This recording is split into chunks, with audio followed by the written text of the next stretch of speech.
I mean, one of the absolutes of the Akashic field is judge not. So we come in and the challenge is, how can I not be mad at myself and everyone around me?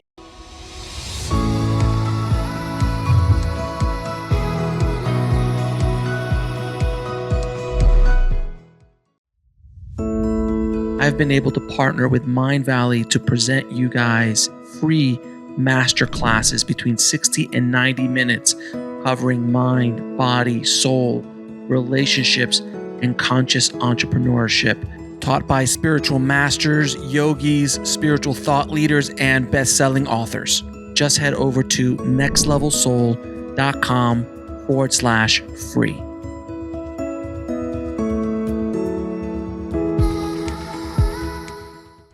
I'd like to welcome to the show Linda Howe. How you doing, Linda? Great. Thank you. How are you? Thank you so much for coming on the show. I am excited to have you here because we're going to discuss a subject that I know just enough about to be dangerous.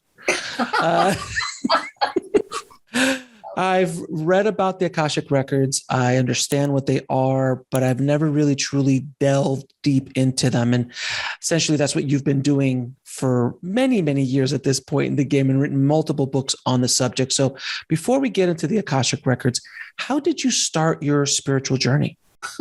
Well, quite by accident, as you can imagine, right? I was in my early 20s. And, I'm from the Midwest. You can tell from my accent, right? Mm-hmm. And I was raised in a very traditional religion. Life was good, right? I'm a driven person. I'm like all excited about life. And I got the idea that if I managed well, that if I did everything right, I would get to be happy. Mm-hmm. And I woke up at the age of 24 with a fabulous job that I didn't like. Mm-hmm. You know what I'm saying? Oh.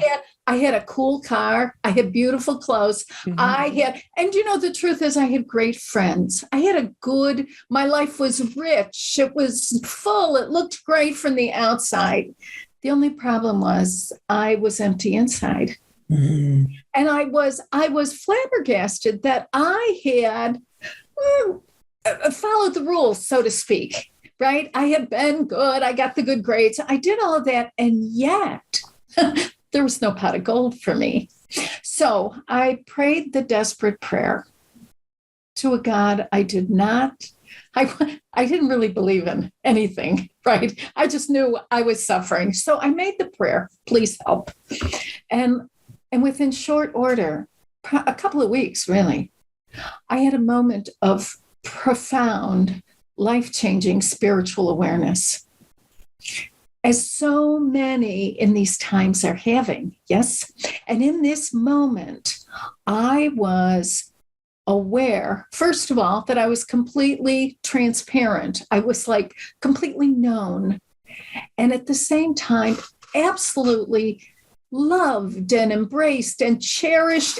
But get a load of this. I had the sense that whatever this life force was, that it liked me.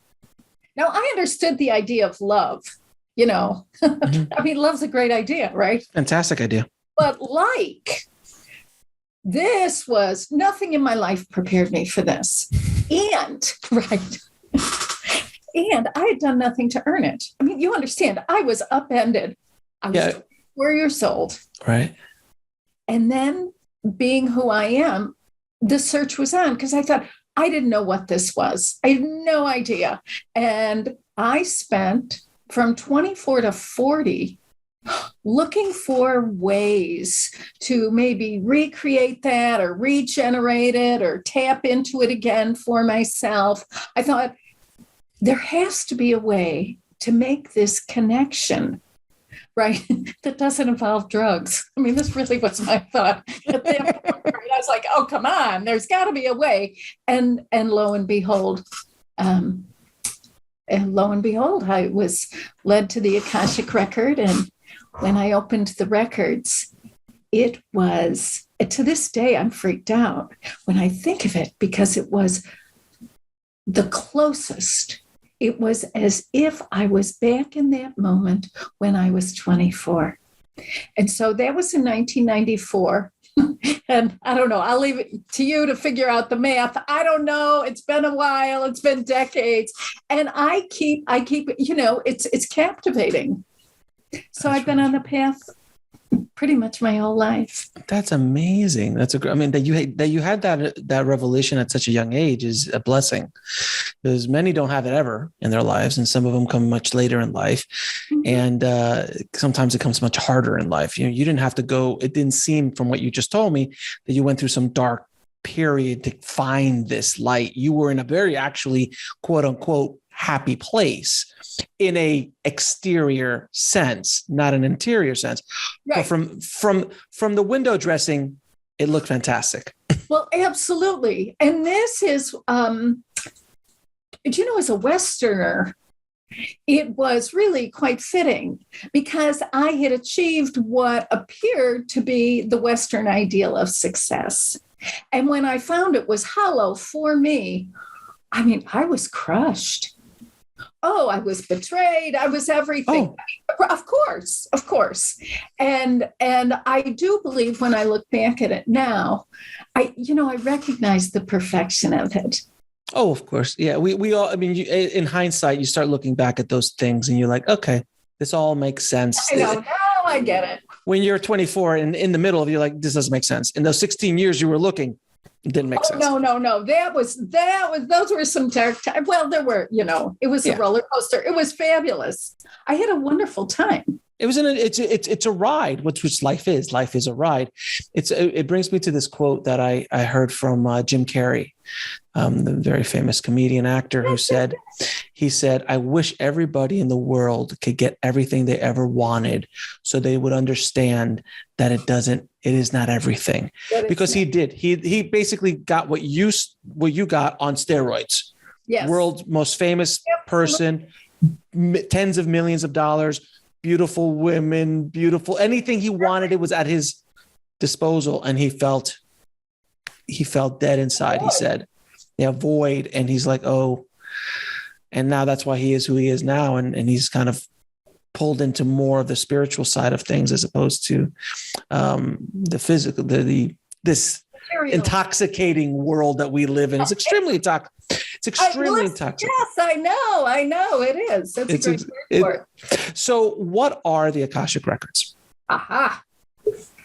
The Akashic Record is a vibrational archive of every soul and its journey as human.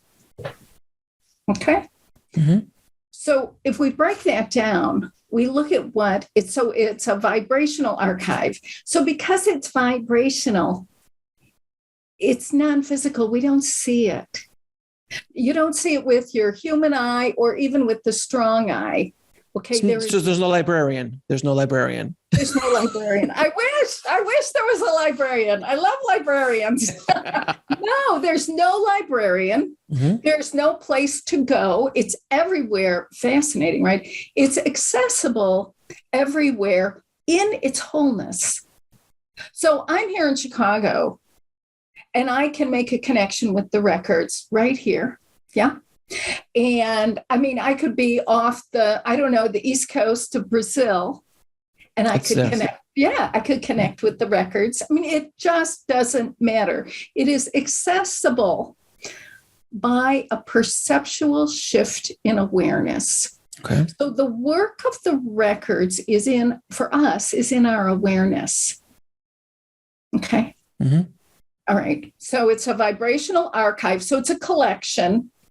Everybody's in it, right? People we like, people we don't like. We can't erase anybody. So if somebody calls you and says, I'm kicking you out of the records, you can just relax. It's an energetic impossibility, right? Sure. Everybody's in. That's what makes up the record, right? Vibrational archive of every soul and its journey as human.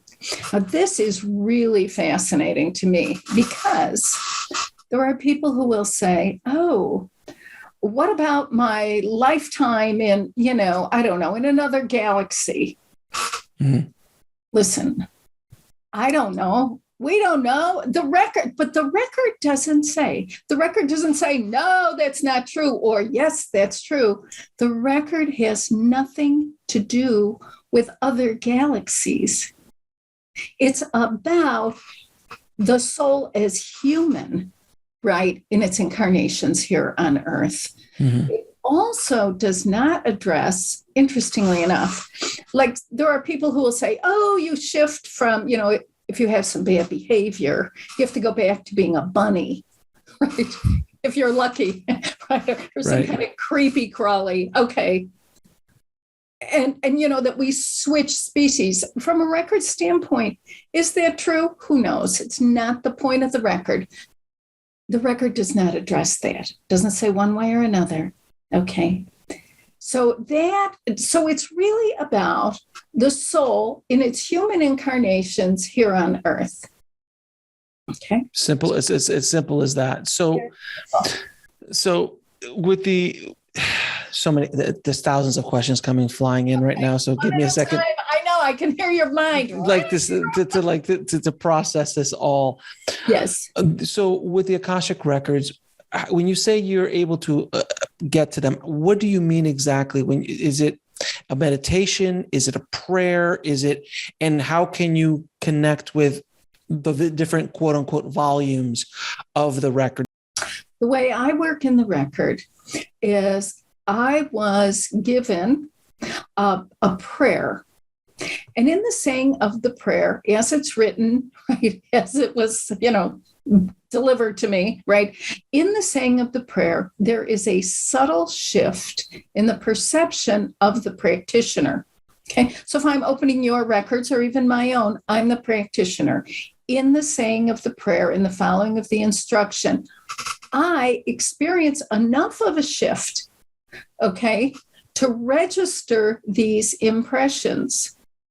Okay. Now, the challenge for the reader then is to put words to what it seems like they're getting, because this is not a hard science. It's soft, right? It's a soft thing. So the record is always available. And what's fascinating to me is that people are always bumping into it. So any class I've ever taught, anywhere in the world, someone will always say, oh, this. Why didn't you say it was this? I know this. I've been here. I've, stepped in this water before, right? Mm-hmm. The difference in using the prayer, there is an opening and a closing prayer. Okay. In the opening, we enter in the closing, we shut everything down. In the saying of the prayer, the practitioner can make the connection, right? And then wherever they are, and then be able to address the concerns of the requester. Now, what's fascinating is that even though the record is composed of everything, it's your past, present, and future, huge, right? Mm-hmm.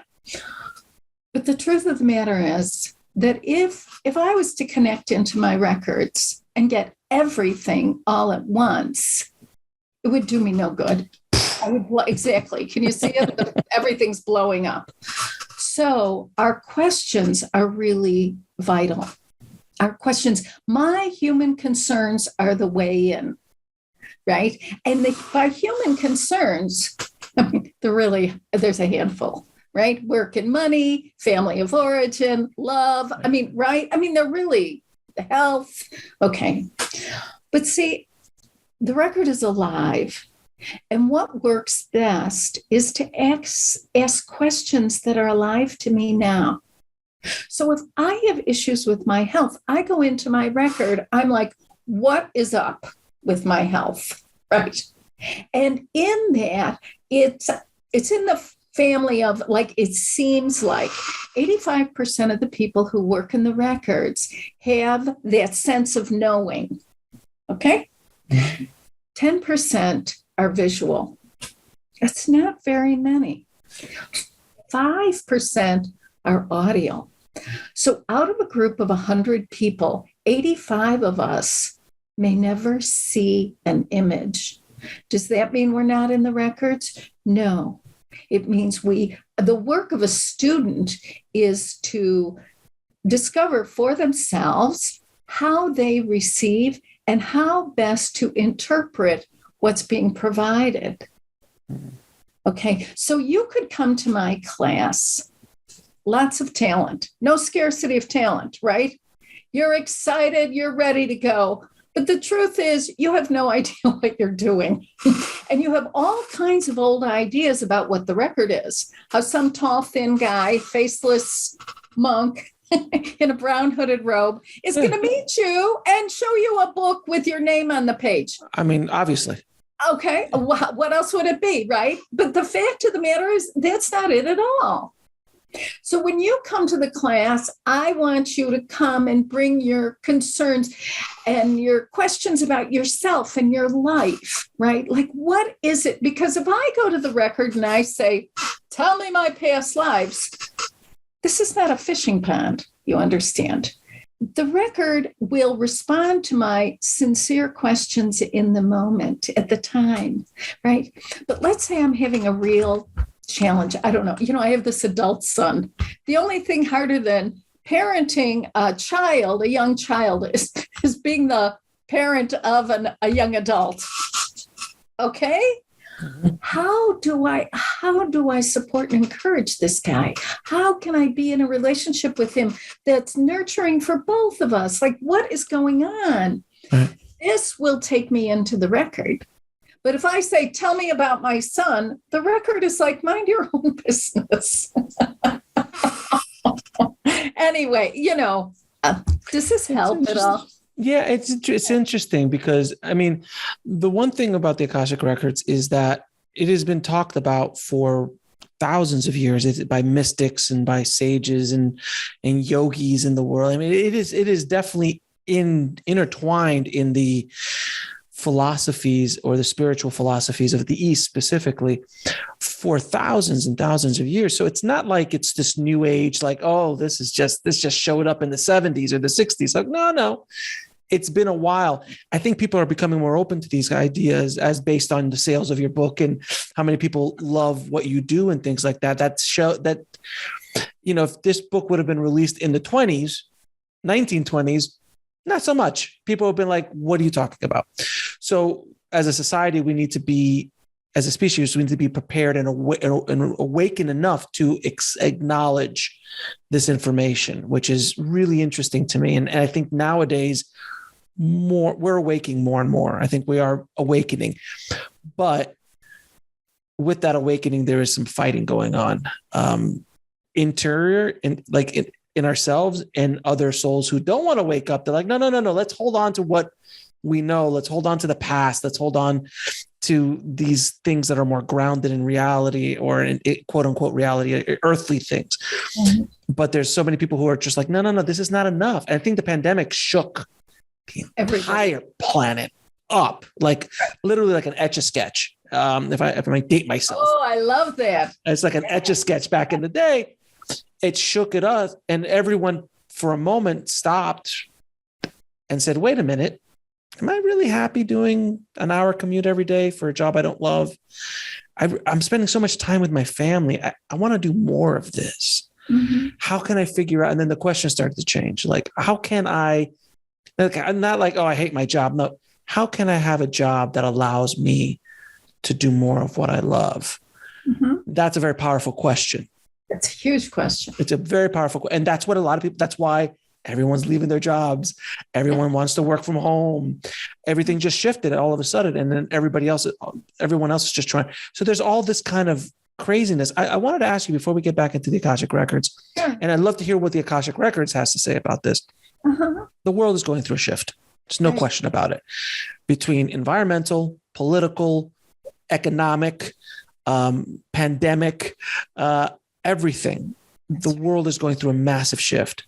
Yes. What do you think is happening currently in the awakening of us as a species and where we're going? And my opinion is, and I tell this all the time on the show, I don't think we're not bottom. We still got a little bit ways to go. This ain't it. No, you're right. I'm with you. Yeah, I think this is, the worst is not behind us. And again, the concept of worst is a human concept.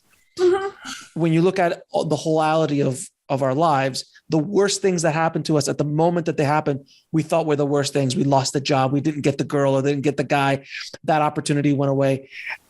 Then 5 years later, a year later, 10 years later, you're like, oh my God, thank God I didn't get married to that person.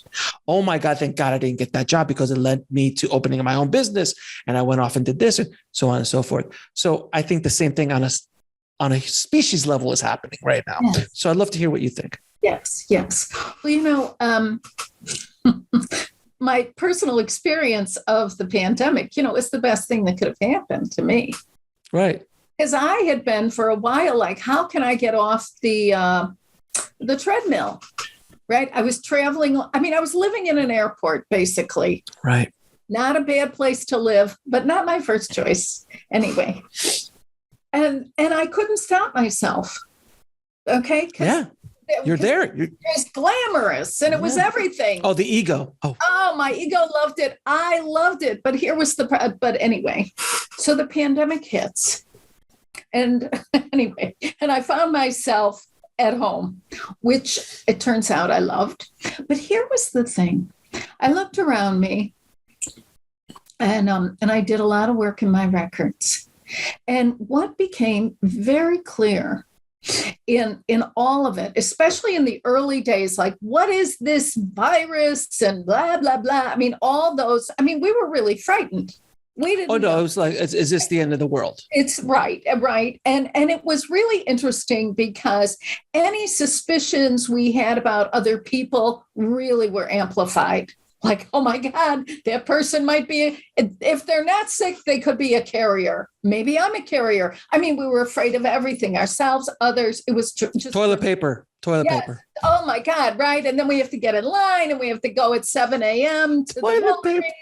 Toilet paper. Right. It was great. But here was the thing. So everything is falling apart. Our economic systems, our governments. There is just epic failure in every area of life. And what's clear is that the only way out of this, through it, is by realizing that we're already one. In the beginning, I thought to myself, oh, this is going to make us one. And I went into my records and it was like, oh, no, honey. We're already one. The thing is that this is shattering our calcified notions of separation. The illusion of separation is being shattered. And the only way to successfully resolve these issues, whether they're supply chain, right? Whether it's baby formula, today, right? Whatever it is, guns, it makes no difference, is the minute we recognize that we are already one, it's a different ballgame. So why are we not working together? And there are hotspots on the planet right now. We know, there's, Russia and the Ukraine. We've got some of the good old, and this is an ancient, sibling crisis. It's been going on forever. But the idea that we are separate from them, that they are separate from us, that they are separate from one another, we will never get anything worked out until we accept that it is already so, because it is already so. That's the first thing. The other thing is, and this really upended my little apple cart, is that there's no malice here. Now, people have bad behavior. Is that true? Yes, people can be ridiculous. But when they're being ridiculous, it's always to expand their personal experience of being loved. So whether it's a bully, who's, running some, a country that spans 11 time zones, or, right, the cousin, the crazy cousin. It makes no difference, right? that these individuals are all, it's different than doing their best, you understand. It's they are all doing what they are convinced will lead them to an experience of safety and being loved and accepted. And if it means we have to kill a bunch of people, well, I mean, if we look at anybody from shooters, individual shooters, to countries that are shooting, I mean, it's all the same. It's this incredible sense that we're not safe. And the truth is, we're safe. We're already safe. We're already one. We don't have to get anywhere. We are already there, wherever there is. This, and so it's really quite different than what I anticipated. I started in the pandemic really thinking a lot about lessons. And I'm like, oh, what's the lesson of this? It's a very punitive idea, this idea of lessons. Like, okay, I'm going to give you this horrible thing, and then you have to, make gold out of it. But that's really not it. It's, as a human being, I will avoid discomfort like the plague. Human beings don't like to be uncomfortable. Correct. Okay. And so, we do our best to navigate that. But, being uncomfortable doesn't mean that we're not safe. I mean, I use always the analogy of going to the gym. You're uncomfortable lifting the weight, but you have to break down the muscle before it can grow again. Okay. And it's not comfortable to lift weight. I'd rather be at home eating whatever and watching Netflix. That's a much more comfortable place to be. Yes. But you don't grow and you don't exercise the muscles and things like that. And then other problems come from it. So living in a comfort zone is not a particularly good thing. It is, we are, I think, evolutionarily programmed to live in comfort zones because that's safety. If we know the box that we're in, we can't get hurt, or our odds of getting hurt gets a lot less. Okay. But I always use the tiger around the corner. But the tiger around the corner, that guy could eat you. And now it's not literal tigers. It's everything else around the world that we do, whether it's your own personal challenges that you want to deal with or things like that. It's pretty fascinating. Now, the Akashic record. Yes. So you mentioned about a prayer, coming in and out of a prayer. Yes. So without that prayer, are you not able to access it? No. Okay. Here's the distinction that I have found. Prior to receiving the prayer, which I got this prayer in 2001. Prior to that, I worked with a different prayer that was very interesting because it was very mentally driven. It was fine. It was very mental. It was the 90s. The record was just starting to be open to secular people like us. And of course, we didn't know what we were doing, but that's not the point. The point is we experimented, and I woke up and I realized the people that I work with really they're all heart, right? They're all emotion. And this prayer, it was like there was a disconnect. So I prayed for something new and I got this. Okay. All that said, without the prayer, most people, like I'm sure you, and most people have bumped into the records at random. Mm-hmm. I know I had. I was like, oh, this, I know this place. It's fascinating because there's a familiarity to it. However, we have no authority over it. And we are in the age of taking authority, right? Assuming authority for our own spiritual journey. The age of like the priest and the whoever, those days are over. Everyone is now responsible for their own spiritual growth, expansion, and awareness. And the big difference between working with a prayer or hoping, before I got the prayer, I would hope that I could get back to that place when I was 24. So I would do things like I would go to yoga, I would drink the green drink, I would stand on my head. And then if worse came to worse, I would iron, right? As a spiritual practice. I'm trying anything. I couldn't get the combination. Like, what is the combination to this lock? And then I got this prayer and it was like, simple.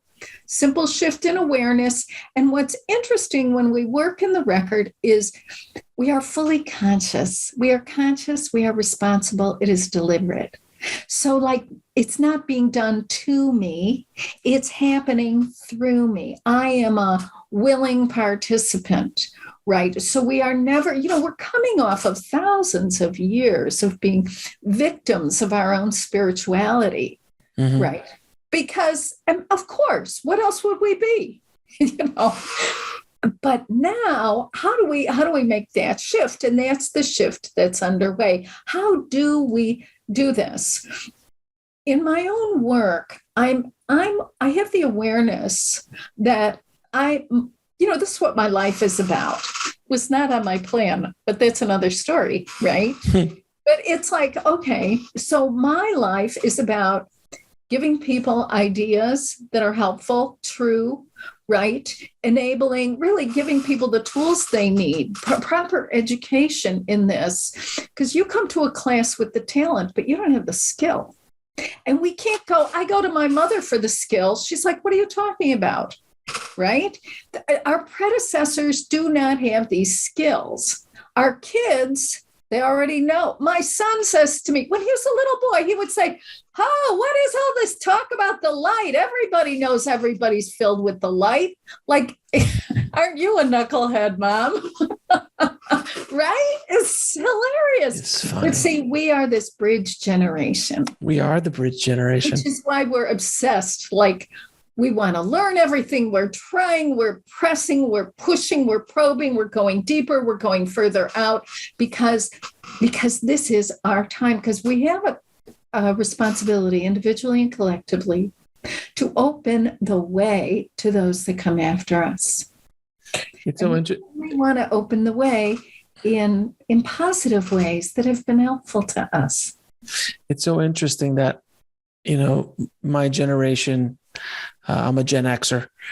So, as a Gen Xer, we know the old school. I always tell my kids, I'm like, there used to be a dark time when there was 3 channels. That's right. And no remote control. And they're like, what? It's like I'm telling a ghost story. And I just put this flashlight underneath my face. And then if you didn't show up at the time that they told you to watch the show, it was gone forever. Over. Because there are no reruns at that point yet. And there's no syndication. What? So I know that world. But then I'm also a generation that the internet was born in and came into its power. So that generation of being connected to everything, where my kids have grown up in a world where we're all connected. It's just, and information's easy. It's simple. You have to go to a library to find it. Right. So it's really an interesting, I love the word bridge generation, because we, I truly are, is that my work that I am doing is literally opening up gates and doors for my kids and the generation coming behind it. Right. But see, what makes you effective is that you were born into the old ideas and you understand them and you have compassion for them. No judgment. I mean, one of the absolutes of the Akashic field is judge not. So we come in and the challenge is, how can I not be mad at myself and everyone around me? Like, you should have known. No, right? So we stand really at the crossroads. And what's fascinating to me is that, the record finds its way through human beings, as the intersecting zone of the heavens and the earth. That, when I think of that just blows my mind. So when I understand every human being that I meet as an ideal blend, right? A unique individual harmonizing of the heavens and the earth. And then stepping out and sharing that just, I don't know, that takes my breath away. So with the Akashic Records, I think the one thing that I think a lot of people listening would love to be able to tap into is their soul's blueprint, their purpose here. Mm-hmm. So many of us are lost, figuring our way out, bumping around the world, trying to figure out why we're here, what we're here to do. Yes. So how can the Akashic Records help us? So The Akashic record can help us most, my experience, by empowering our sense of acceptance for who we are as people. Because, see, who you are as a person is ideal at this point in time to express, to reflect and express your soul's purposes into the world. So when people, the first thing to understand is that who you are as a person, you are the right person. There's no accident here. This is all, by cosmic design, because you are the one who can best bring your soul's purposes to life. Now, when we're talking about soul's purposes, because the record is this intersecting zone, right, of the heavens and the earth, our soul's purposes are as well at the individual level. Yes. And so a person that comes in with an incredible ability to organize, right? Their soul's purposes have something to do with that. Our soul's purposes are not outside of us, but they're through us. So and the Akashic light makes it safe for us to see, to be honest with ourselves about our own gifts and talents, abilities, strengths and weaknesses, right? Mm-hmm. And so, there are some real clues, right? Some real clues to our soul's purposes. One is, if it's something is your soul's purpose, you really want to do it. If you don't want to do it, who cares? It's not for you to do. Let somebody else do it. With all due respect, honestly, okay? The second is you've got some ability. You've got some ability, for heaven's sakes, no matter what you think about your ability.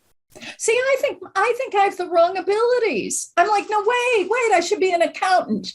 I'm going to tell you something. You don't want me to balance your checkbook. I'm not that person. I get help with those things because, for obvious reasons, I'm not that person. And there's no judgment on that. No judgment. Okay. So you want to do it. You have some natural talent. But here's the other thing. When we're talking about soul's purposes, there's a myth. And the myth is that if it's my soul's purpose, it'll be so easy. Mm-mm. That just isn't true. I mean, this is a planet that's about expending effort. Okay. I'm not saying suffer. I'm saying effort, little elbow grease, right? Or nothing happens. It's a planet of action. And so we must take action. Now, what's interesting is that with my soul's purposes get me up off the couch and out the door.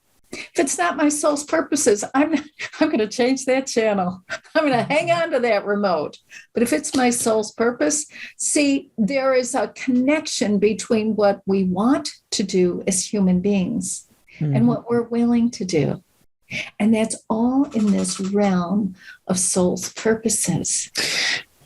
It's really interesting because sometimes when you're on your soul's on the path, you might have an innate ability to do something, and it might be part of the equation, but it is not the equation. It's not the answer. Mm-hmm. So I'll use my journey as an example.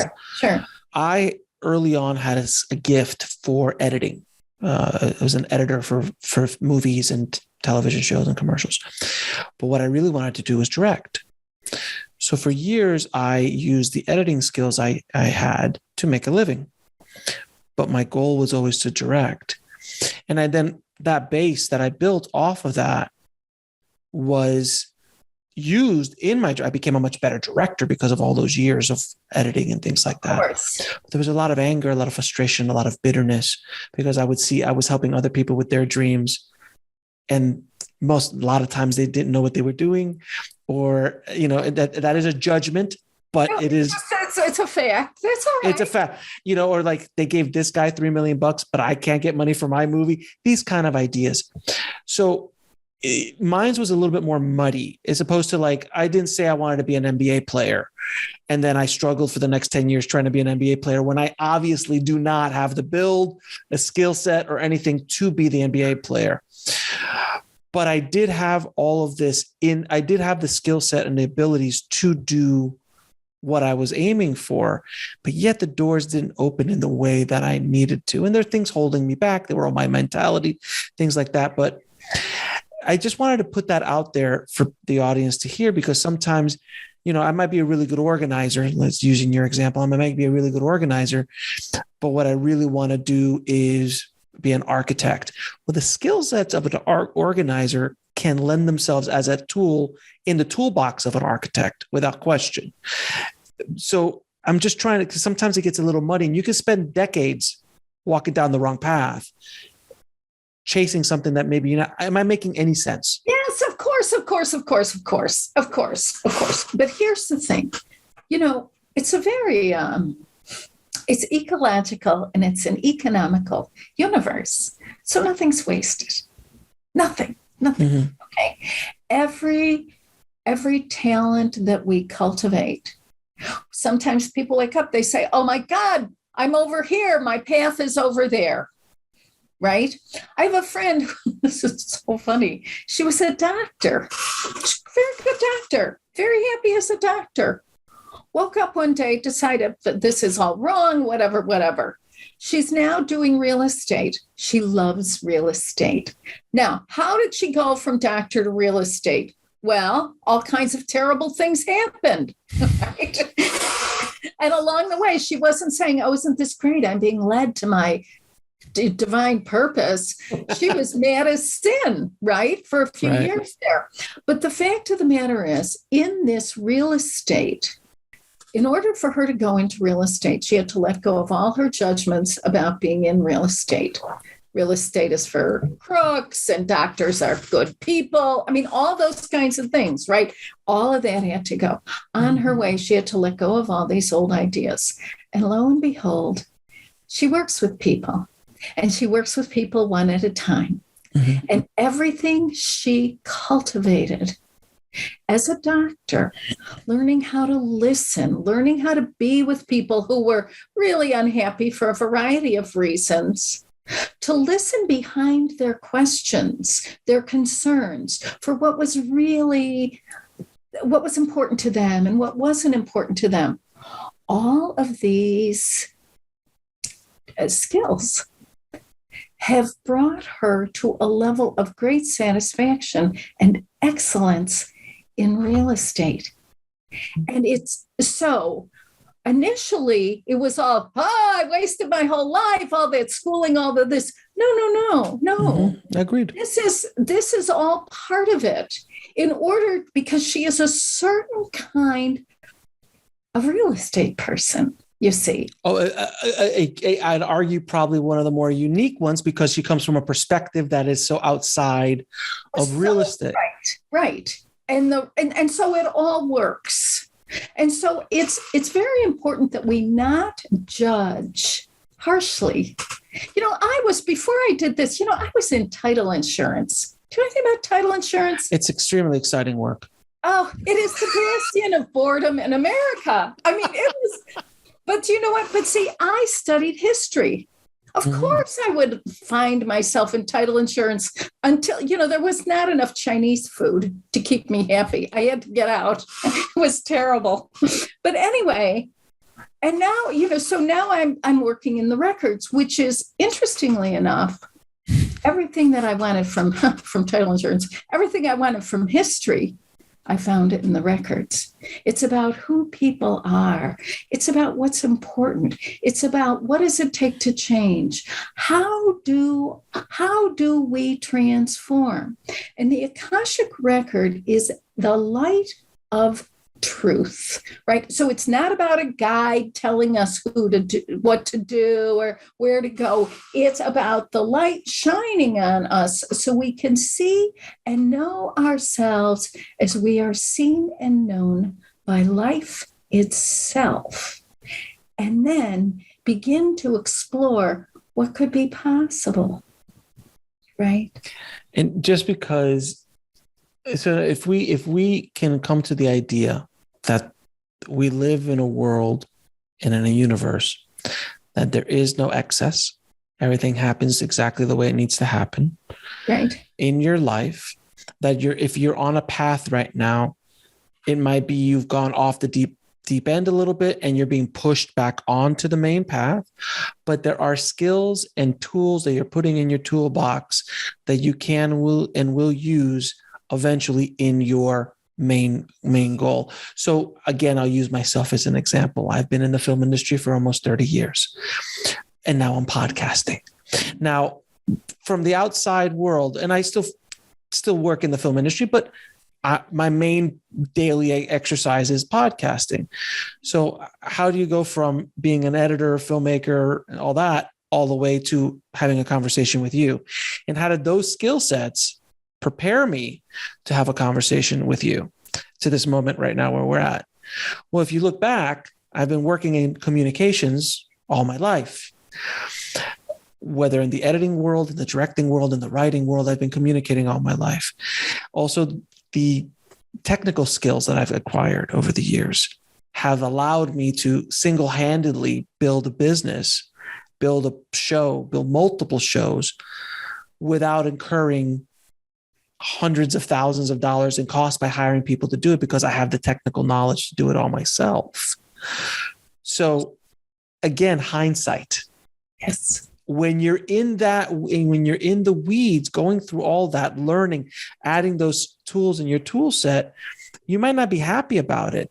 But it's kind of like when you're at the gym, you're pushing up if you had to dig ditches for the next 5 years, and every day you go out there and you just pick away at the ground, and you're lifting and you're moving ground, and you're like, God, Jesus, this is horrible. And then at the end of that, someone looks at you like, hey, you should be a power lifter.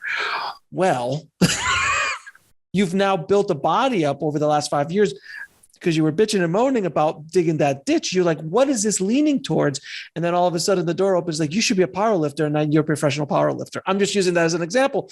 Yes. Kind of how it works, correct? Yes. Absolutely. Absolutely. But you know what? But here's the other piece of this. Okay. So I'm out there digging the ditch, waiting the tables, doing whatever. Okay. To think that it's not spiritual is erroneous. Or I understand that I am a spiritual being, no matter what opinion I have about myself, that everyone else is spiritual, that the light that's in me is also in you. I didn't get more, I didn't get less. We're all the same in that regard. And this is a spiritual universe. There is not one action for me to take that isn't spiritual, even if it's calling DoorDash, which is the height of my spirituality. No, but do you understand? It's like everything is. So the more I recognize that if I'm waiting tables, this is a spiritual exercise. This is a spiritual discipline. Can I love myself even though I'm waiting tables? Not can I love other people. I love other people. We love other people. You love other people. I love people I don't even like. I love them. We love people, love each other. The question is, can I love myself when I don't live up to my own standards? This is where it gets, and that's, so when we look at like soul's purpose, what's our shared soul's purpose, right? The shared soul's purpose is that each human being is awakening to knowing and loving themselves unconditionally, without reserve, while still in human form. This is now we're playing spiritual hardball. And 100 years ago, this was not even on the table. It was not. Oh. We were stuck in our old religions. Were they good? Yes, I love the religions. They got us here. But every religion is founded on the idea that we're not good enough and that we have somehow screwed up, and and we either have to make good or somebody's going to save us. I mean, don't forget, don't forget you have to send a check. So Jesus. Don't forget, that's right. Obviously. Obviously, right? I mean, this is all, but that really tells us what we thought of ourselves. That the best we could come up with are these exacting religions. And we are in the shift. We are in the shift, right? I know the things that I believe that you believe. My parents would be scandalized. Oh. Whatever you do, do not let God know that's what you really think. Are you kidding? I mean, geez, like, can you imagine my grandparents? Oh, forget it. Can you imagine grandparents thinking even like remotely about the concepts that are, there's an evolution that's happening. It's happening so fast too. It's like within the last 120 years, it has been massive change, much faster than the last 1,000 years. Absolutely. But you know what else is interesting is that the record itself is tooling along, shall we say, right? And then, so like in the, I don't know, the beginning of the 20th century, you know, we have Rudolf Steiner comes along, he coins the term Akashic. We move into the middle of the last century, and we've got Edgar Cayce here in the West. Mm-hmm. Cayce, oh my God, brilliant man. But the thing about Cayce is when he worked in the records, he was unconscious. Yeah. He did not know what the heck he was saying. And somebody else, he had, of course, a woman, he had to make the notes. Mm-hmm. Okay. Cayce was not transformed by his own work in the way that we are now. Right. We're aware of it, where he was the sleeping prophet. He was the sleeping prophet, and he couldn't teach anyone else how to do it. And then with the advent of the internet, do you know there was this guy? Do you know this guy? What's his name? Cheney. He's from Astara in the mid-90s. He wrote a fascinating book, terrible book, but great core idea. And the core idea is that the Akashic Record, or that the internet, the World Wide Web, was the physical expression of the Akashic Record. Mm-hmm. That was the mid-90s. At that point in time, the record became available to regular people like us. I'm going to make your head explode right now, if you want me to. I'm ready. So that core idea makes sense, but as you well know, the internet and the World Wide Web can be adjusted when the Akashic Record cannot. Meaning it can be changed. Websites can change, information can change. Right. But there's something now that is even more like the Akashic Records in the sense of what it is, and that is blockchain. Blockchain technology. Wait a second. Okay, tell me about this. How was that? So and now everyone who's listening, this is blockchain is just a basic concept. That is the basic underlining of cryptocurrency, whether you believe it, like it or not. Okay. Yeah, it doesn't matter. Doesn't matter. But just the idea of blockchain is revolutionary and will be as revolutionary, if not more revolutionary, to humanity than the internet is. The reason why is that it is a record, literal record. It's a ledger that every time there's a transaction, when you write something in a ledger, an entry. Every time there's an entry into the ledger, it locks into the blockchain and it is there forever. It doesn't change, and you cannot manipulate it. Okay. So it's there all the time. So as you were explaining to me the Akashic Record, I'm like, this sounds like blockchain. Here's my question. Yeah. So who has the authority to interact with this blockchain? Everybody and anyone. Same as the record.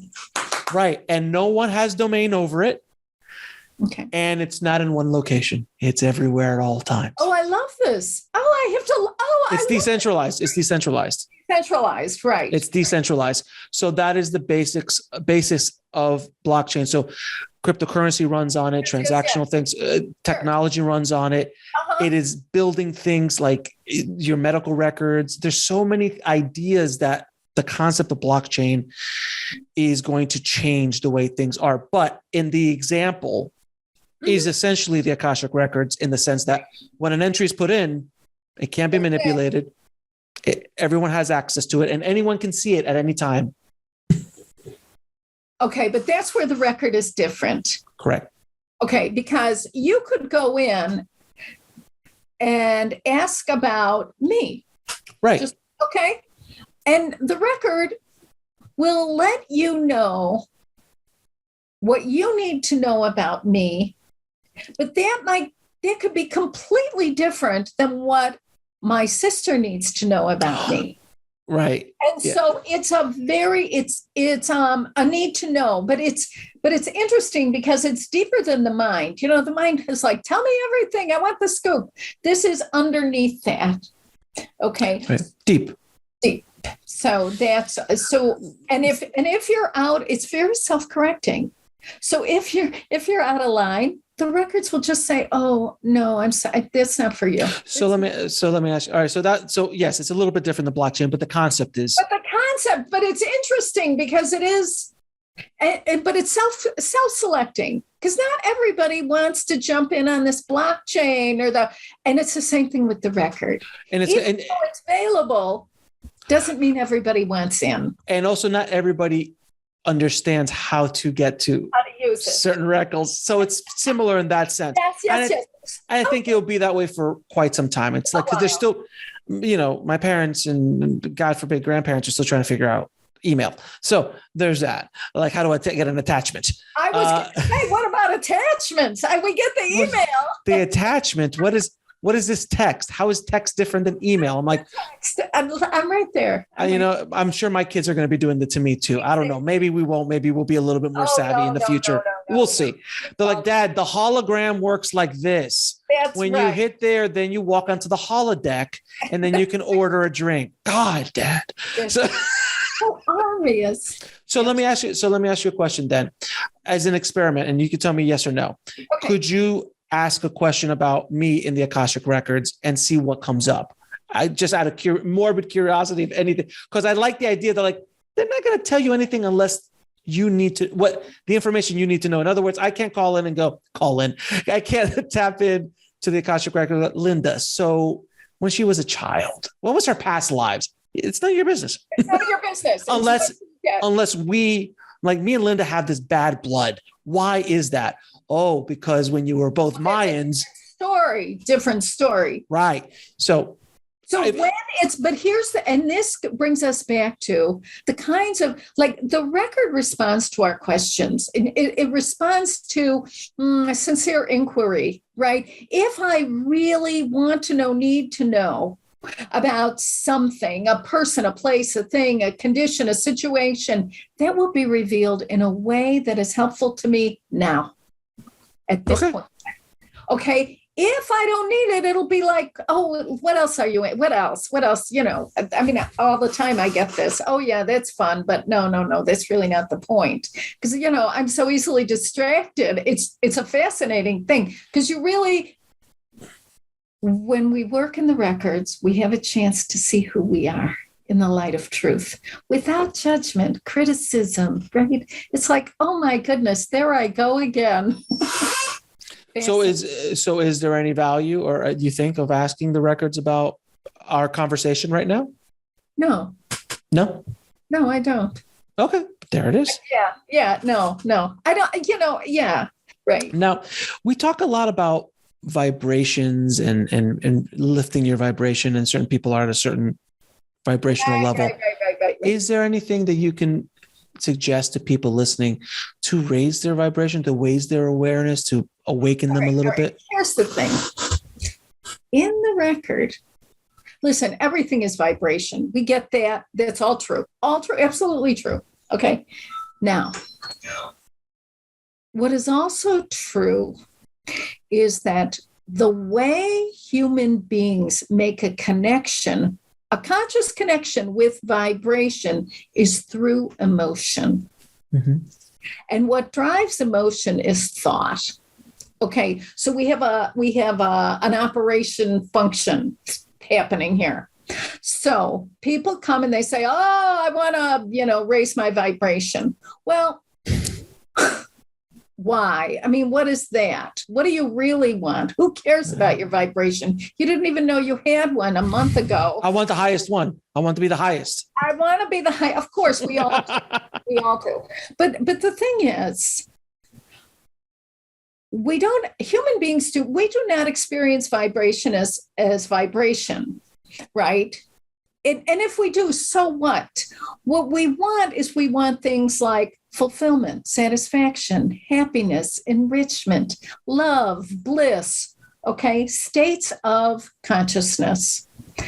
Then the question becomes, how do I get there, right? So from a record standpoint, there is the Akashic field. It's a unified field of everything, right? So everything's in it, higher and lower vibrations. The record has no judgment on it. As human beings, we have to grow into accelerated vibrations. Right. Right. I'm sorry. I wish there was an end. No, you're absolutely right. I mean, I know that. I understand that. I completely at the level you're talking about. For people listening, I wanted that information to get out there just in case they're like, can I just fast track?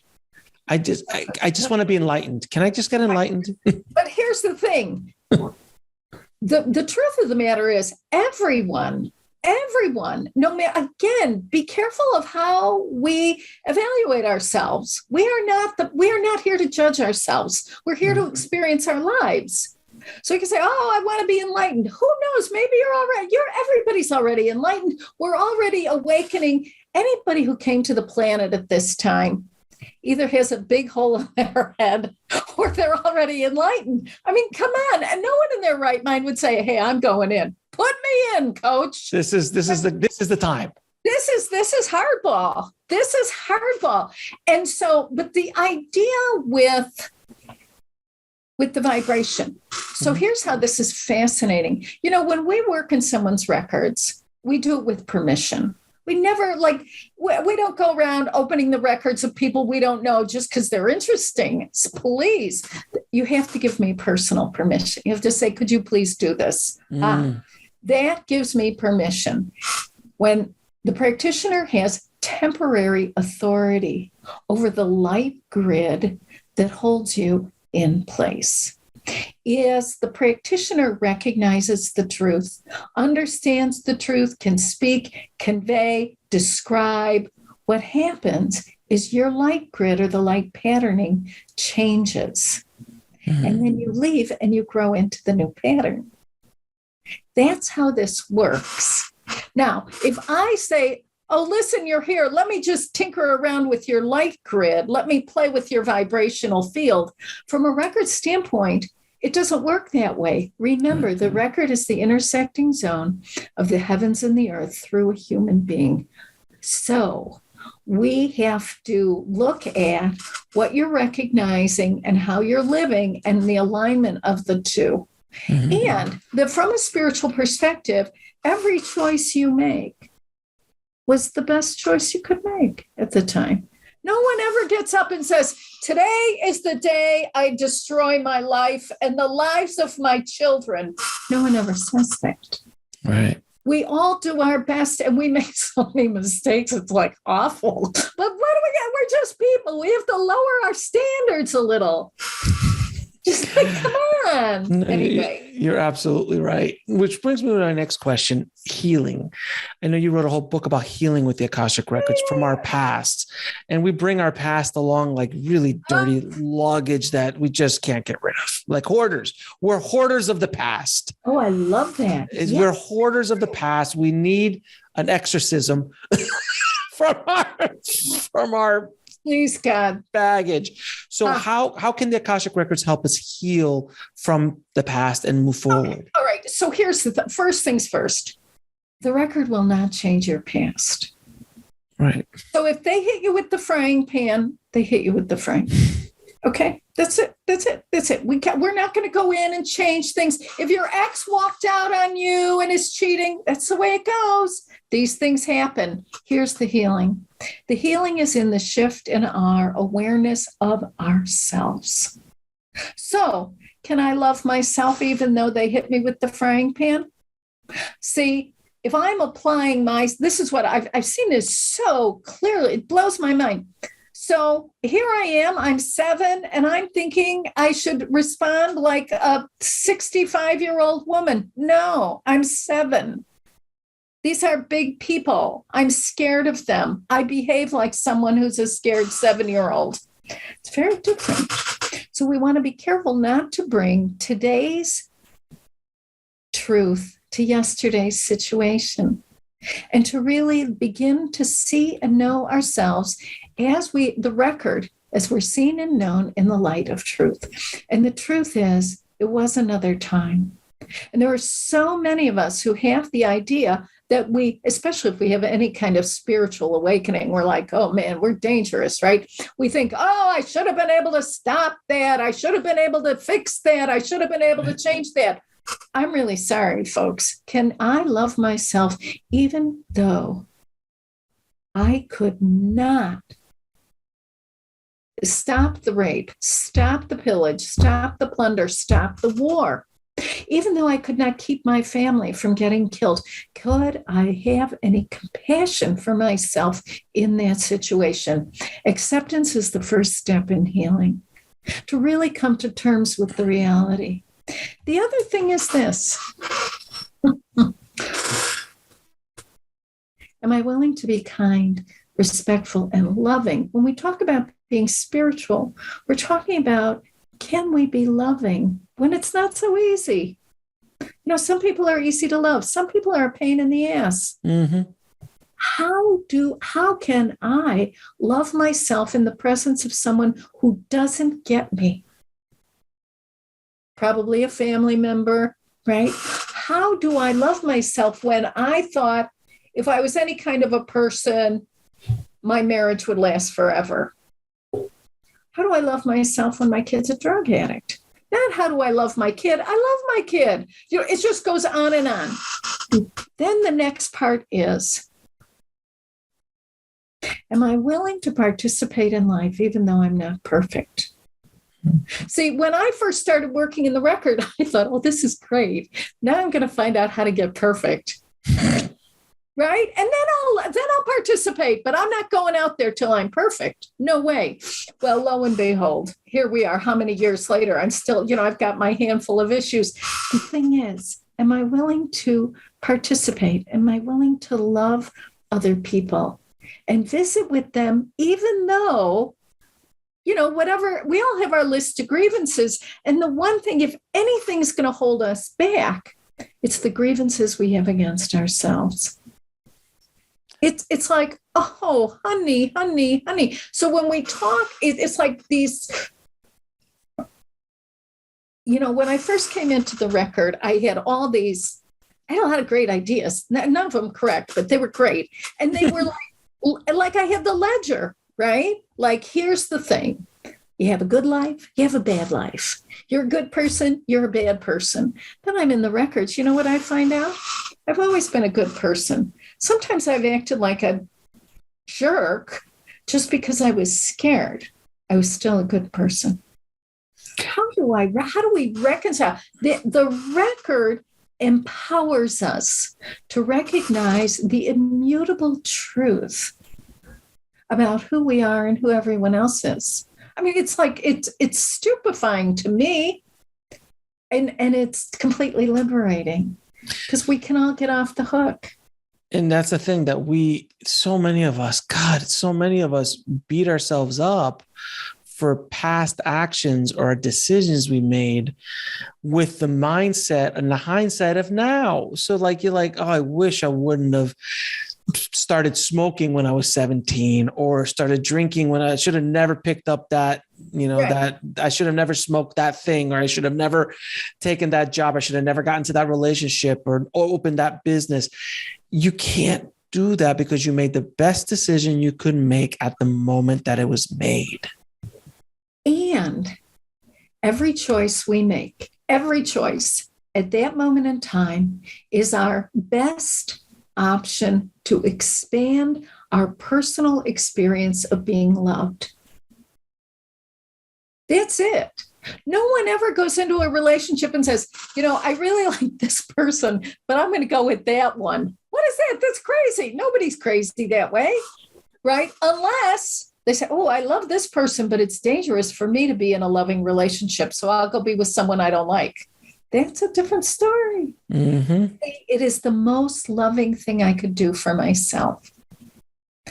And this is in the record. See, in the light of truth, it's like, I've spent many years looking for who to blame, who's wrong, right? All these kinds of things. And the record is like, what are you doing?